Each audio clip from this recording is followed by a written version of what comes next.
As you progress through school, you are taught the facts of World War I, also known as the Great War. But were you taught the whole story?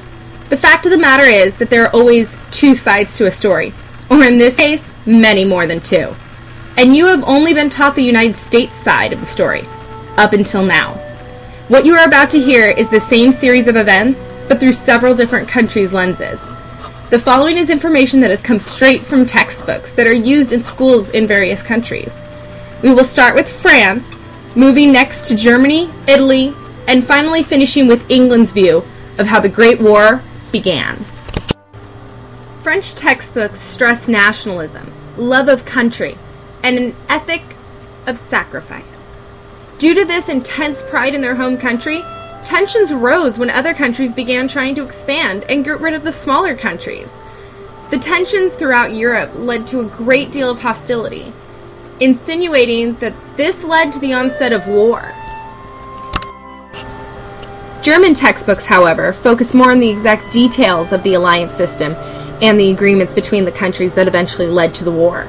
Considering they are the ones that were later blamed for the war, this is interesting that they are the only country that focuses the most on the facts, possibly in an effort to show a chain of events, rather than the entire blame being placed on their shoulders.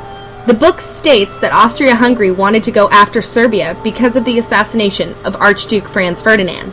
But due to the protection of Serbia by Russia, this was only possible with Germany's help. They also claim that the wars began without intention of territorial gain, though the success in the war soon led to expansion of the initial goals. Italian textbooks place Italy at the center of the origins of the Great War.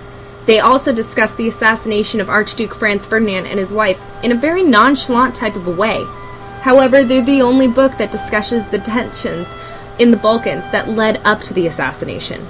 Rather than just stating that the assassination was at the hand of a radical Serbian student, as is described in most of the textbooks, the Italian textbooks give the name Gavrilo Princip as the shooter.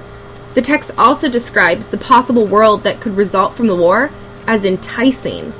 The positive view of the war continues as the text states the war created a sense of fraternal brotherhood.